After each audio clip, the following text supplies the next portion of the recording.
All right. Come on up here. One of the highlights, of course, is when we get our presidential candidates to join us. Nice to meet you. Stovall, good to see you, sir. Go ahead. Does this work okay? Can y'all hear me?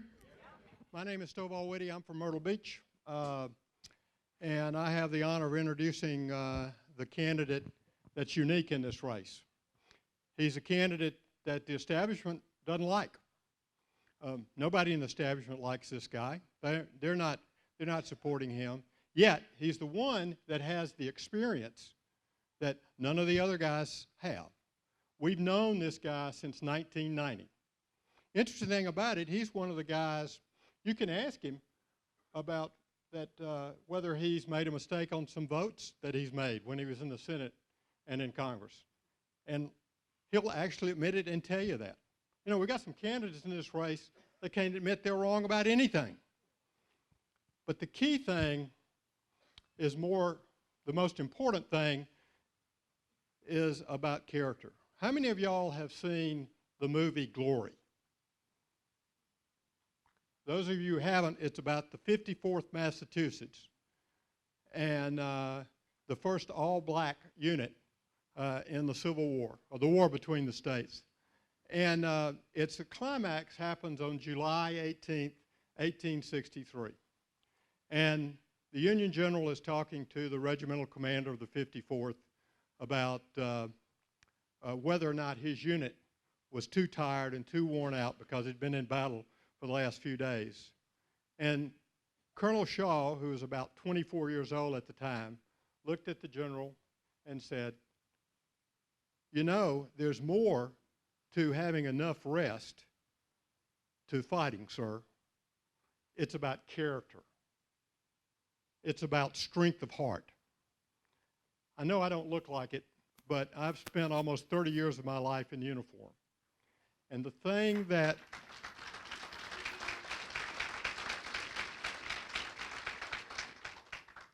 the biggest compliment one soldier can give to another is to say, you know, that's the kind of guy I want covering my open flank. And what that means is that guy, if he's covering your open flank and the enemy gets through, you know he's done everything he can to prevent that until death. Well, ladies,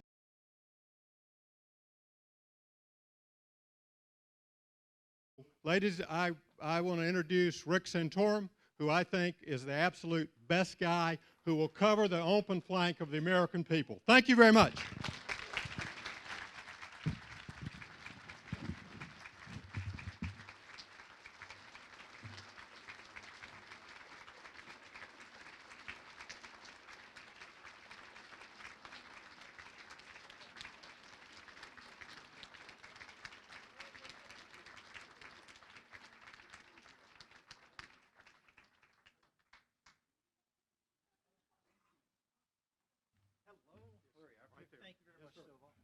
Thank you very much.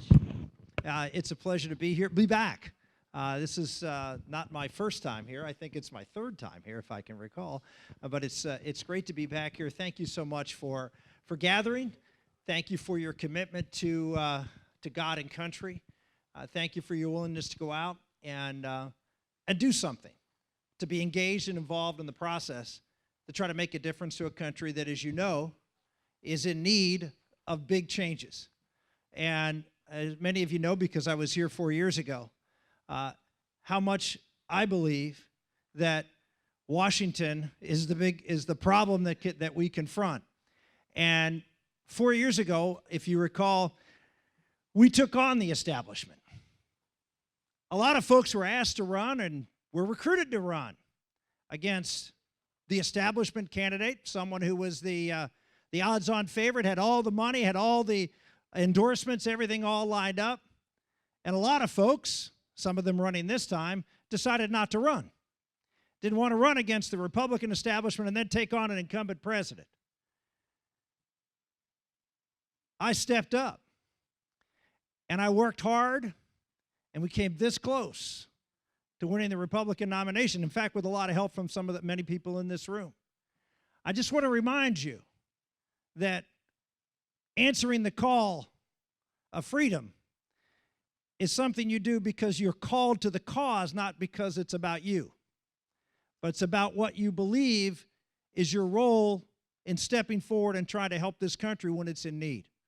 And ladies and gentlemen, I said 4 years ago that this was the most important election in our country's history. That we had an opportunity to change and stop what was going on in Washington, particularly with a president who was out of control. And it was leading our country down the path of European socialism and, I said at the time, not addressing the threats that confronted this country. I will tell you, I was in 23 debates. I was actually on the main stage all 23 of those debates because we didn't have the national media deciding who our candidates should be. But that's right. And only one of those debates was on national security. One. Because the war was over and bin Laden was dead, everything was just fine. And our focus was all on what was going on here in America. And there were a few of us who were saying that's not the case, that the threat is still real, it's still present. And we need someone who can go out there and address that issue, who's been focused on that since the dates of 9/11 and actually even before. And so I talked a lot about it, but not a lot of people wanted to talk about it. And ladies and gentlemen, I will tell you that we have paid a dear price for not having a strong candidate on national security 4 years ago. And ladies and gentlemen, we will pay a dear price this time if we do not have a candidate in this election cycle who's strong on national security, who doesn't want to weaken our ability to protect ourselves here at home, and doesn't want to weaken our military and cut our military so we can defend ourselves around the world and do what is in our national security interest.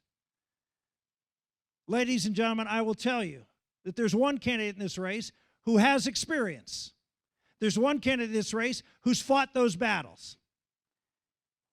Those are battles that are key to the future of our country. Anyone believe that 2 months ago when Paris happened, that was going to be the only attack that ISIS was going to be successful in launching? But since Paris, we've added San Bernardino. We've added Philadelphia. We've added Jakarta, all these places. And by the way, anybody believe there won't be one in the next few weeks or the weeks after? We are facing an enemy that wants to defeat us. And we've had politically correct politicians for far too long in both parties who are not telling the truth to the American people. And I will tell you, when I say both parties, I mean both parties. Both parties have not been honest about the nature of this threat and how serious it is to our security and our freedoms. After the events of 9/11, I decided that I would do something that I didn't see anybody else doing, that I would actually take seriously what the enemy said they wanted to do and why they were doing it. That I wasn't going to buy that this was an attack of terrorism, that the enemy were terrorists, or that this was a war on terror, any more than I would have believed that Franklin Roosevelt would have stood up and said that this was a war on surprise attack. We are at war against Imperial Japan and Nazi Germany, who had an ideology and a vision for how to conquer this world and why they wanted to do it. But we have not been honest about the nature of our enemy this time, for a long time. But I went out and I understood, I followed and I tried to understand the history of this movement. And ladies and gentlemen, the threats that we face today are not new threats to the West. They are not new threats to the United States. But if you would listen to our politicians, you wouldn't even recognize these threats. The reality is ISIS has established a caliphate. A caliphate is like a kingdom. A kingdom is ruled by a king, a caliphate is ruled by a caliph. Only the difference is a king has temporal powers over this people. A caliph has both temporal powers, he's a king, but he's also the equivalent of a religious leader. He's both a religious leader and a world leader. because that's how Islam is structured. It is both a temporal way of governing people as well as a faith for salvation. That's what makes it different than what the faiths that we predominantly practice in this country and in the West. And that's why it has to be thought of differently and has to be attacked differently. When ISIS establishes a caliphate, it says that we are now setting up the entity by which all Muslims have to follow in order to complete what is in their books to do, which is to conquer the world and convert the West and the rest of the world to Islam. That's what they're about. Now, you have not heard any of our national leaders say that. They have denied. Our president says, no, they're not Muslims. Now, do you believe Muslims around the world are going to look to President Obama to determine whether these people are Muslims or not? They're going to look where? They're going to look to their books. They're going to look to their teachings. And so what we need to do in order to prove that they are not legitimate is to do what? Look to their books, look to their teachings. Ladies and gentlemen, I have been saying this for 12 years when it came to Iran and now to ISIS. If you want to understand how to defeat them, then we have to do what we've done in the past in looking at tyrants. Read their books. Understand what their vision is.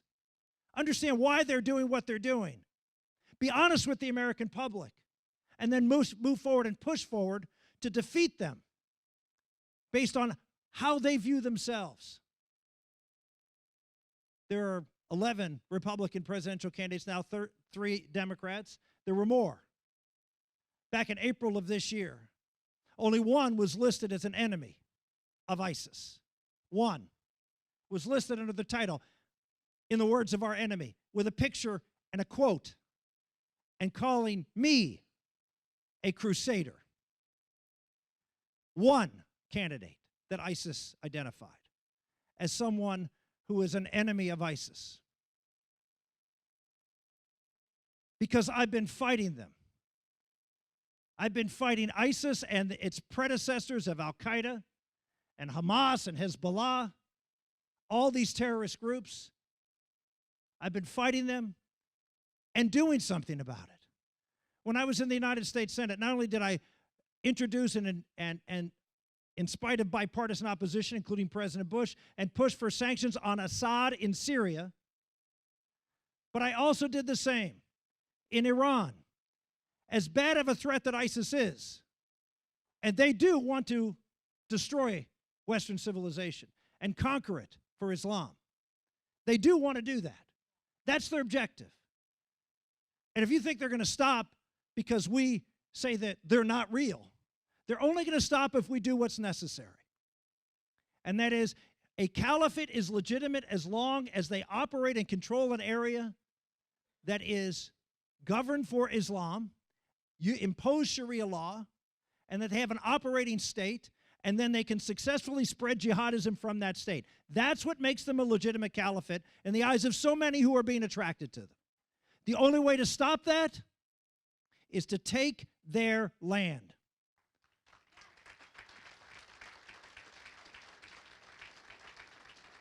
If you do not take their land, then in the eyes of the Muslim world, containing them, which is what the president's strategy is, will not delegitimize them in the eyes of the Muslim world. More will follow. These attacks will spread. We must take their land. And ladies and gentlemen, does anybody in this room believe that you can take land against ISIS without having boots on the ground? Raise your hand. Has it ever happened in human history? Well, we have candidates in this race who have said no. Democrat and Republican, unfortunately, who said no boots on the ground. Oh, we'll carpet bomb. Anybody believe bombing will drive them out of even Ramadi? See, this is not being honest with the American people. This is not what real leadership is. Real leadership is understanding the situation, taking the time and patience to explain it to them.